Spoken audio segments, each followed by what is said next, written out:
আমার মনে হয় হালা গাঞ্জা গাইছে। শুনেন, আন্দোলন সংগ্রাম 4 বছর পরে করেন, কারণ নির্বাচন তো আর 5 বছর আগে কোনোভাবেই সম্ভব না।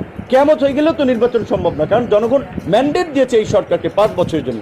সুতরাং আপনাদের যদি পলিটিক্যাল, আপনারা একটা রাজনৈতিক দল হিসেবে সরকারকে চাপে রাখবেন, প্রেশার ক্রিয়েট করবেন, সেটা ভালো, সেটা 4 বছর পরে। ওই আন্দোলন বলে 4 বছর বাদে করতো, কেয়ামত হইলেও বলে বাংলাদেশের নির্বাচন সম্ভব না। হালা গাঞ্জা গাইছে না, যারে লামাইছে তারও তো একটা মেয়াদ ছিল, জনগণই বয়াইছে, তারাও লামাই দিছে। এরকম বাংলাদেশে হিস্ট্রি বহুত আছে, পিডার সুডে অনেক বাগছে। তুই হালারা তো কি পাগল হইছ, তো পাগলের কথাবার্তা।